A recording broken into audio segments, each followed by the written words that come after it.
beautiful talent by making a little horse. Look at that. Enrico is being growing since he was a little boy. He started working when he was about 10.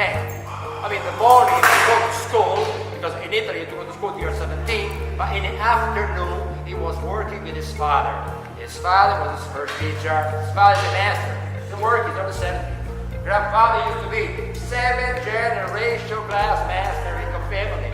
Enrico took 17 years to become a master. 17 years.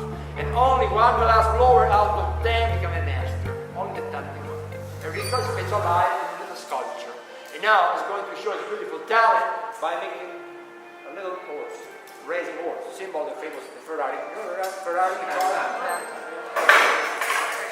By the way, Enrico today is making a horse, but if you want, you can do any other sculpture. You can make a dog, a cat, an elephant, any sort of little sculpture. Okay?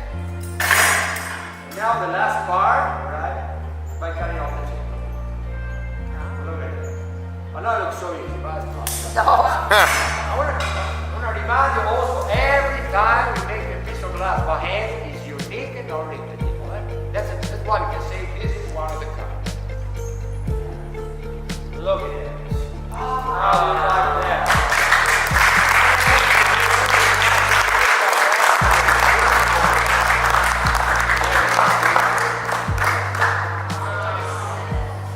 Even though that's just a demonstration, but I hope you appreciate the talent of a master, right? The glass now is red because it's hot. This is plain crystal. All the colors are red when it's hot. You have to wait and cool it down. Alright? Okay, now, please, I want to show you how hot is the glass. Pay attention. Look at that. Oh!